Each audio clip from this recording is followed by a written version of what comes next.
Congratulations. Thank you, Chief. Thank you. And we always want to recognize the men and women of our safety forces who keep us so safe. We know in many cases they could be in other communities making more money, and they choose to be here because they love to be in East Cleveland. There is nothing like the city of East Cleveland. I know somebody I missed who did not stand up when I called him is Mansell Baker, Assistant to the Chief of Staff from the staff here this evening. So thank you again for attending.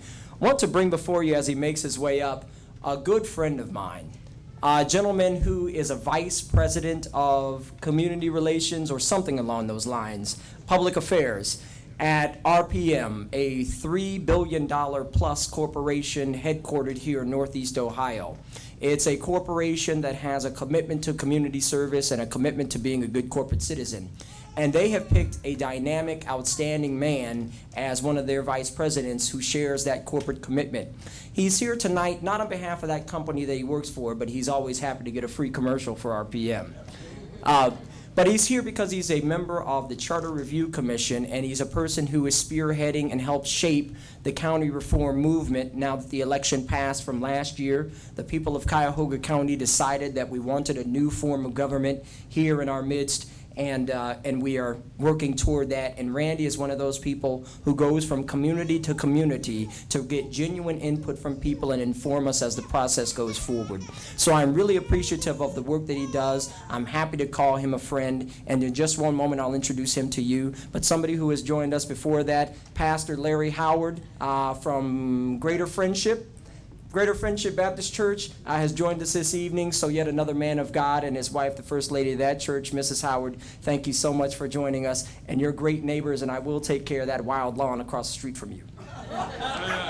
All right. All right, one last hop. Good evening, everyone. It's my pleasure to be in the great city of East Cleveland. I'm not telling you anything that you don't know, but you have a fine mayor. And Gary Norton. I've known him for a number of years and told him some years ago that someday he was going to be the mayor of East Cleveland, and it's nice to see it come to pass. But to get right to the matter at hand, I am representing tonight the county transition process that's taking place in Cuyahoga County. We all recall Issue 6 successfully passing. And I am a co-chair of the Public Engagement Committee. So as the mayor mentioned, we are traveling from place to place throughout Cuyahoga County, sharing as much information as we can about this process. We want voters to be educated. We want them to know what this process entails.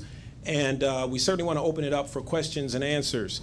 We have a one-page evaluation form that we would ask you to take just a minute to complete, because it's important for us to know, are we hitting the marks? Are we answering your questions? Is there anything that we could do better? So I'm going to talk for just 10, 15 minutes and then open it up for another 10 minutes for Q&A, and we'll be out of your hair and allow you to continue on with your meeting.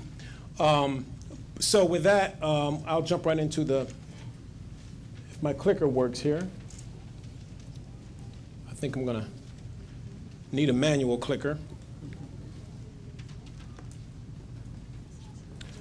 Okay, so you want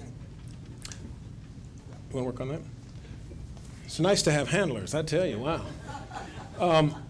I want to start out by talking about a little bit about what the charter entails, talk about some important dates, talk a little bit about the goals of the county reform, share an organizational chart that will really spell out exactly what this process is all about, and then again answer any questions and comments. Before I do that, though, I would like to ask anyone that happens to be here that is a member of the Public Engagement Committee to please stand and be recognized.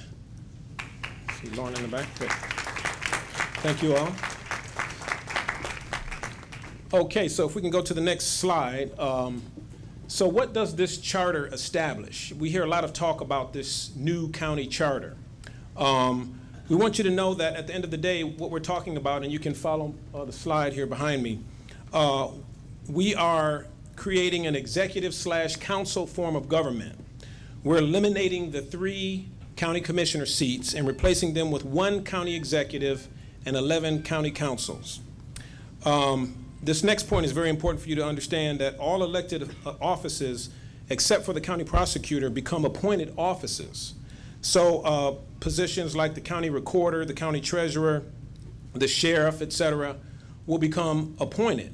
I know, as an example, that the sheriff is an important position to the city of East Cleveland, because the mayor and I talked recently about the fact that I believe the sheriff was helping East Cleveland with safety forces and later decided to pull those forces back. But this is why it's important that we pay attention to who we elect as the county executive, because they may very well be in a position to, again, provide some type of support for the city of East Cleveland. The coroner position is being eliminated and replaced with what we're calling a medical examiner. The coroner will report to that person. We will no longer have an engineer as we've had it in the past. That person will report to a director of public works. And there's other changes along those lines. So we really wanted you to understand that it's a pretty big deal when you think about positions that we voted for many years will be eliminated or changed as a part of this new county government. Quickly to run through some dates. The first column where it says November 2009, of course, November the 3rd is when we voted for issue 6. December and January, the groups started to kind of assemble and figure out what they were going to do, and we had our first official meeting January 28th, where all of the committees came together, introduced ourselves, and started talking about the work that needed to happen.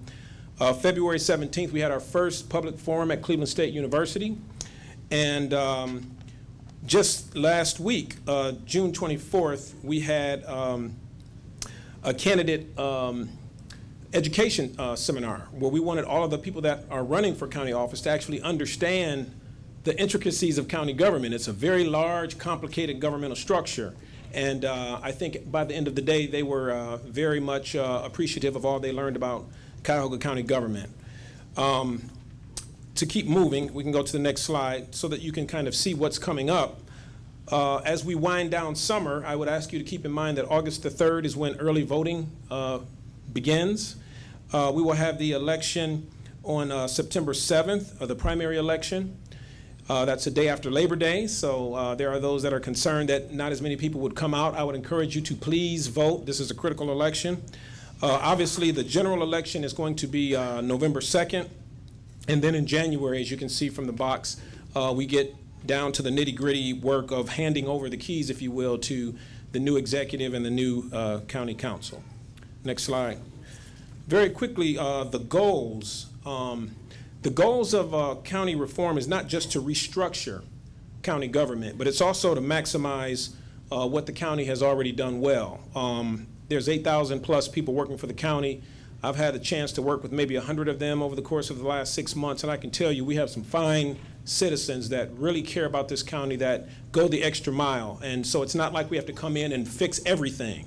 We need to sharpen some things around the edges, improve some operations, and that's what this process is all about.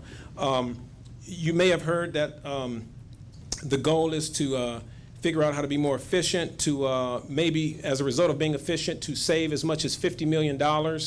Many people question whether or not we can get to the $50 million, but even if we only get to $10 or $15 million, that would be significant savings, and the idea is that we would reinvest those dollars primarily into economic development type activities, the kinds of activities that generate jobs, that attract businesses, and those kinds of things. And finally, at the bottom of this particular slide, you see that we want to enhance the capacity of the government and hand it over to the new officials in January. So this next slide just gives you a feel for what the organizational chart looks like. You see at the very top the citizens of Cuyahoga County. So at the end of the day, you as citizens are the most important part of this whole effort.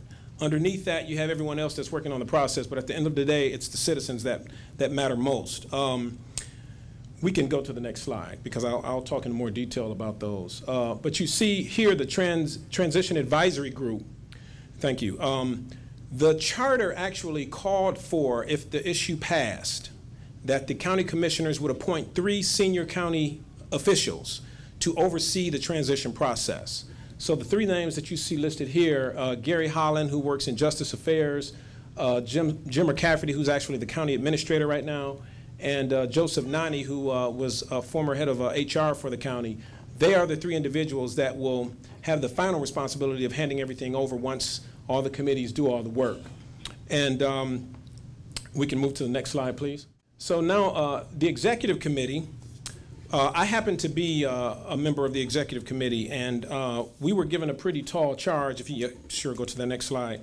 As you can see, the executive committee is really, to a great extent, responsible for not only overseeing the entire process, but the idea is that when the new county executive and county council takes their position, that we will be community leaders that hopefully will command enough respect that they will not take lightly the work that has taken place over the course of this year. All the recommendations that all these committees are making, you know, the executive committee will be hopefully a force to be reckoned with. We have I'm proud to say, a very diverse executive committee. We have a total of 8 people, 3 African American, 1 Hispanic, and 4 white.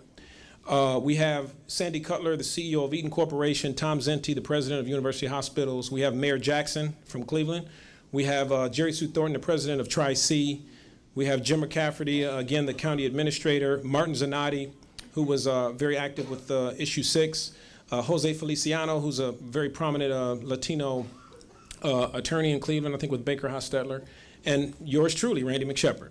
So we are responsible for, again, leading the process, ensuring that the process is inclusive, recommending these final work plans to the new elected officials, and then being there for them and encouraging them to follow all the work that was done. Next slide, please.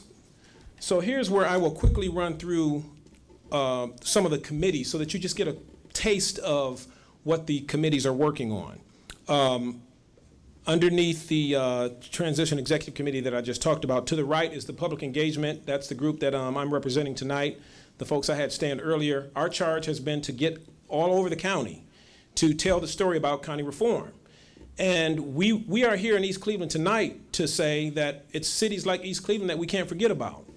And we care just as much about East Cleveland as we would care about any other city. And someone asked us to not forget. Actually, we care more about East. Yes, pardon me, Mayor. Yes, I stand corrected. Yes. So you can always count on Mayor, can't you? Yes, absolutely. But we're proud to be here. We've had over 1,100 volunteers sign up. 1,100 volunteers sign up for all these committees that you see here, and they have worked tirelessly for the last several months pulling all of this together. So what are they working on? Well, next to public engagement, you see county collaboration. They're focused on just getting municipalities to work better together, to figure out how to save money, to figure out how to maybe do joint purchasing. We have underneath that, you see boards and commissions. We have 70 decision-making bodies in county government. So what's going to come of them, and how might they be pared down, and are they as effective as they need to be? County council planning, this is a group with a real big responsibility because they're trying to figure out how to handle the new functions of county government, everything from operating procedures to staffing to just how the whole council will work. They're working tirelessly to get that done. Economic development is all about enhancing the economic position of the county, and that's what that particular committee is working on. The finance administration and justice services underneath, because we're eliminating the sheriff position and we're eliminating the auditor and the treasurer, or making those appointed positions, or changing the titles or what have you, they're spending a lot of time just figuring out administratively how they, create this new structure and in a way that works and that can be somewhat seamless as we move into the new year.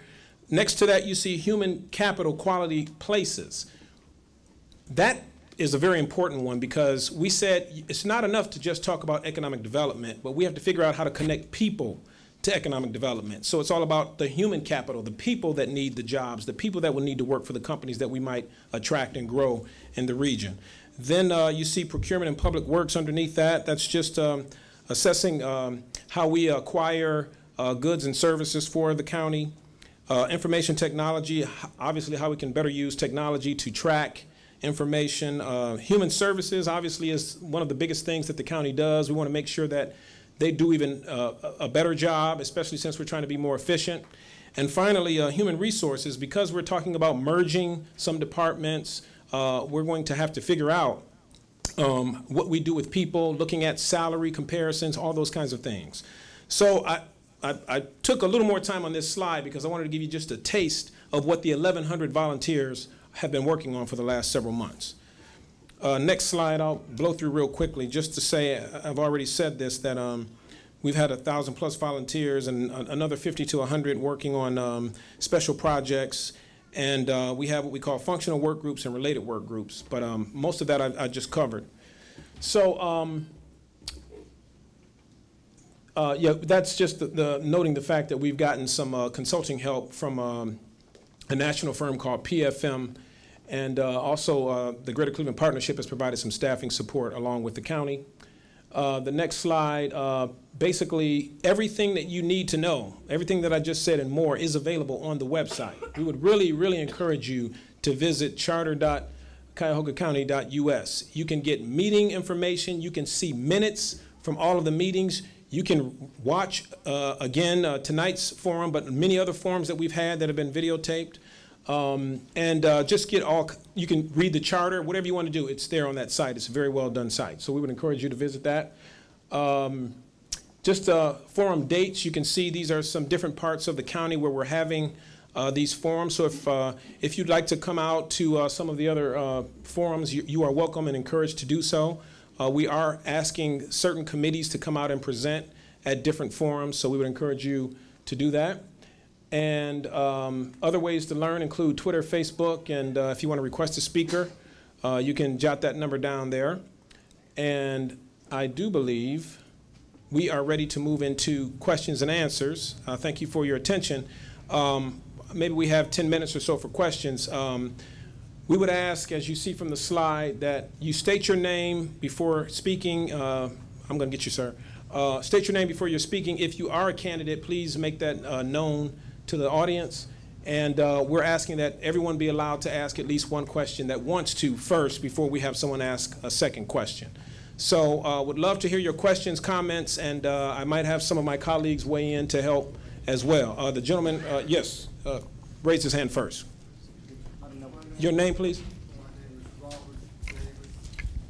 Oh, we have a microphone, great.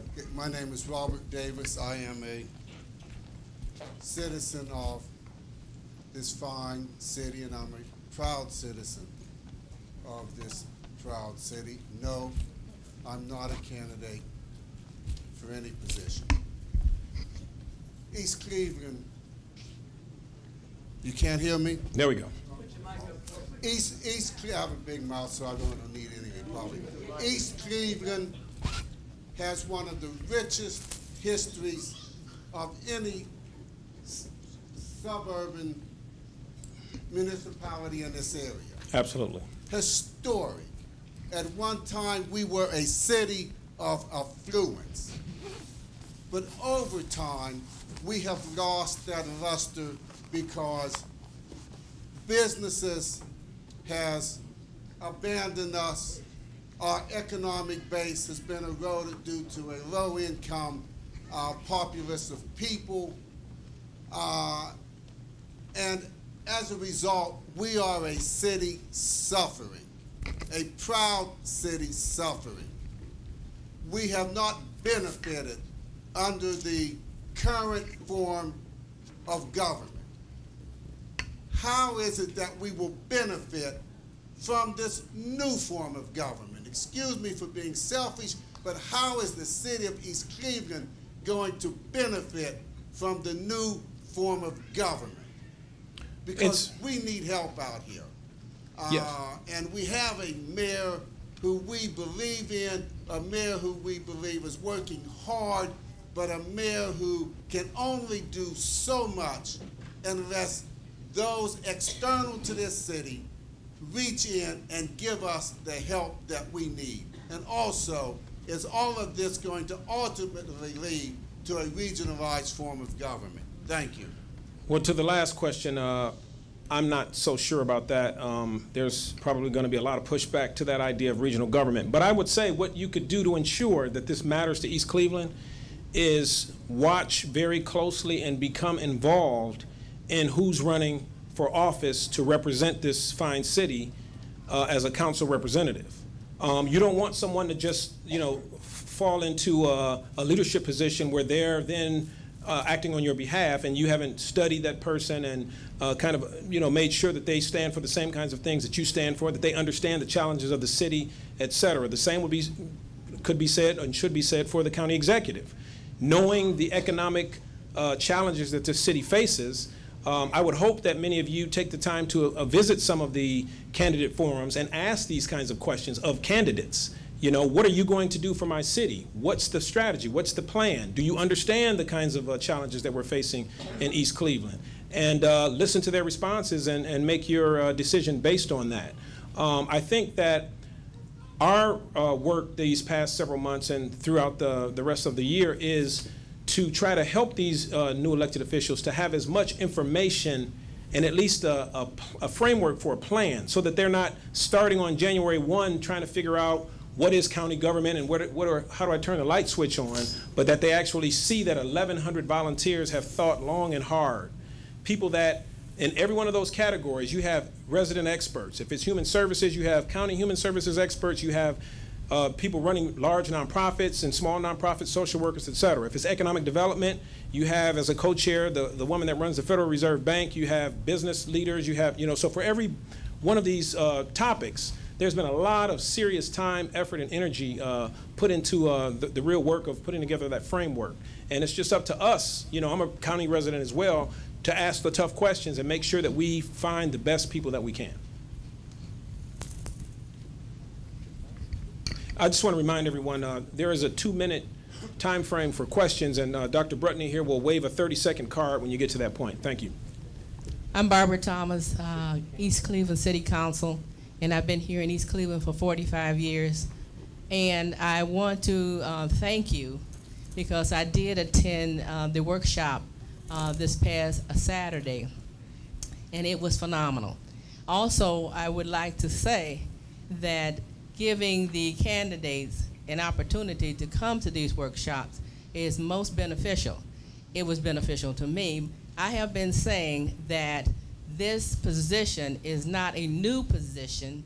It, just as you all have said in the workshop, it is a different position. Yes. The things that are going to take place that the candidates, whoever become a council person, will have to hit that ground running, just as you have said. And you have to know what is taking place not only in the county, but outside of the county, yes, and make make viable decisions, prudent decisions, and that comes with experience and knowing the new charter and knowing your old charter. So I really want to thank you, and I appreciate all of the residents that did come out, because this is so important.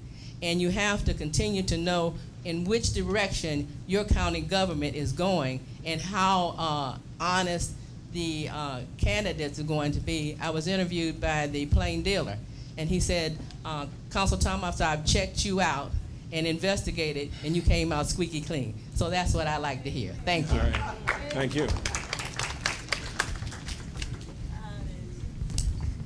Good evening. Good evening. Okay, I want to thank you. First of all, I'm Nathaniel Martin, Councilman at Large, but I want to thank you for this forum and the mayor, because this change is profound. It is. You said two things that I want you to kind of echo on.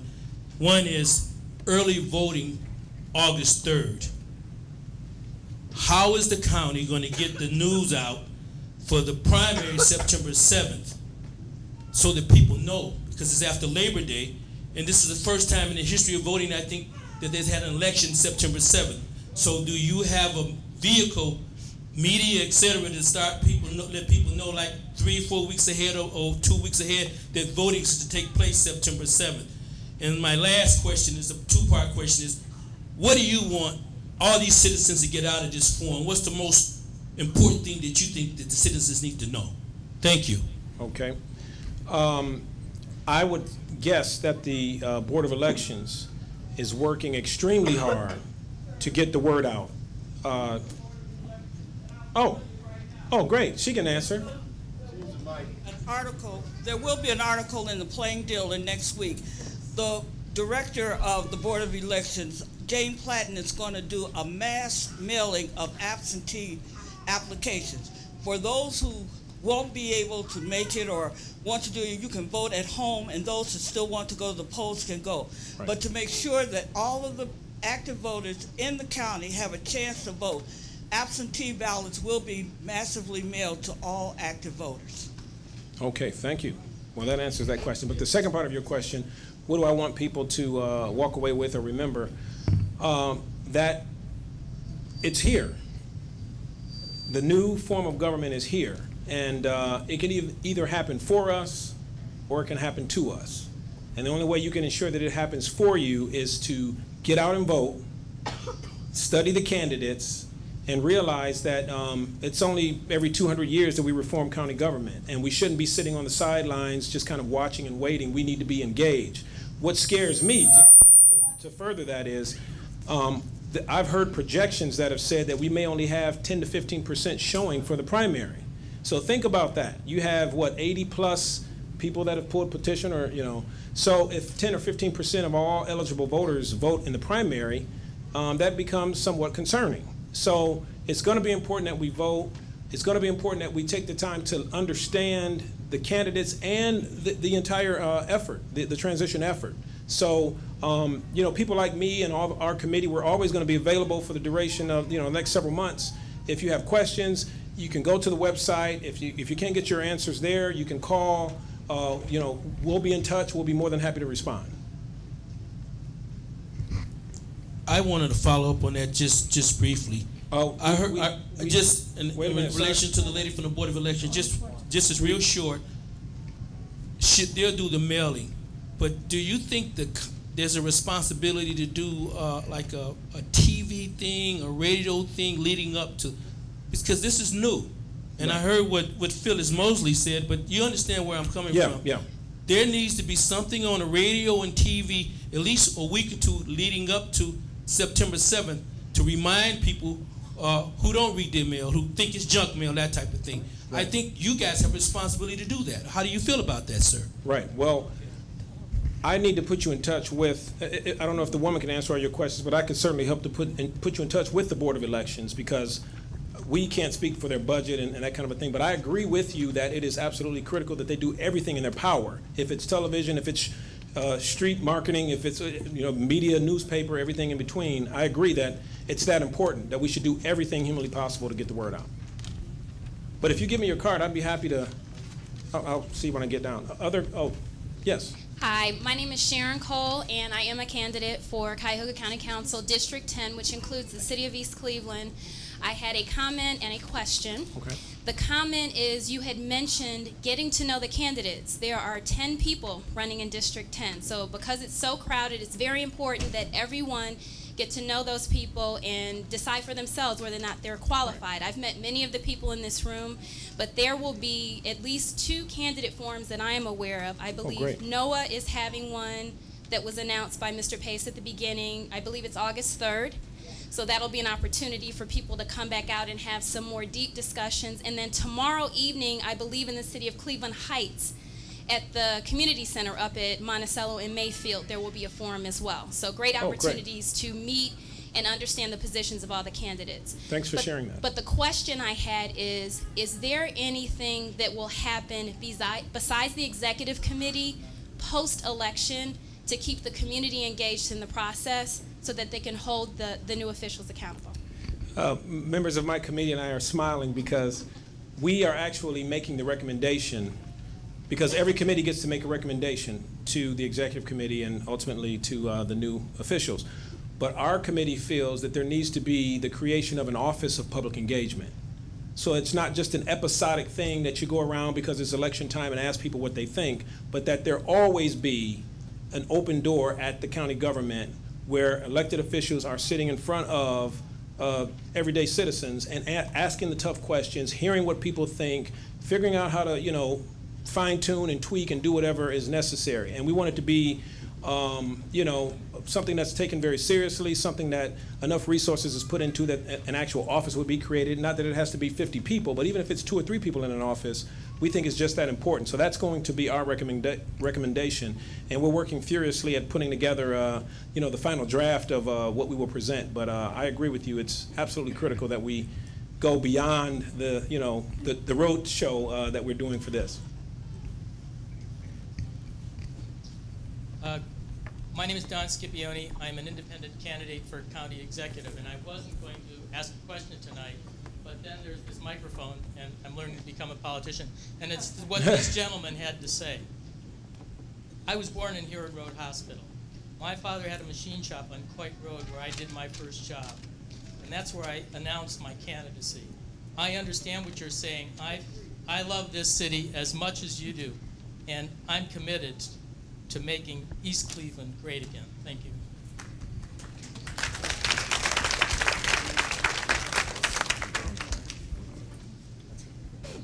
Okay, well, I think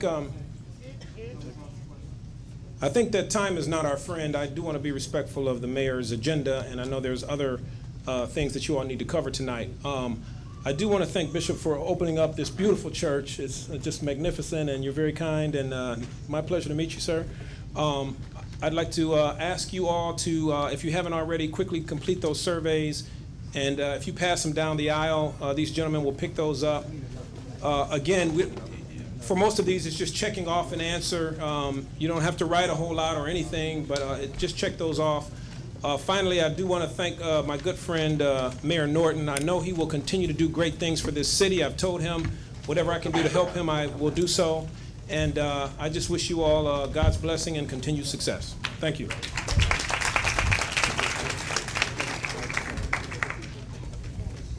I want to thank my good friend, Randy McShepard. Give him another hand. Because he's like me. He's got a beautiful wife. He's got young children. And he originally told me no when I asked him to come here, so then I broke one of his feet. Then he said, okay, I'll come. But just wait till we ask the county for money, and he says no, then we'll see what we do. That was my only question. He told me no. See, people shouldn't tell us no. But thank you so much, Randy. And thank you not only Randy, but the entire committee. My good friend Mary Dinahan. I think I saw some other good friends here. But thank you so much.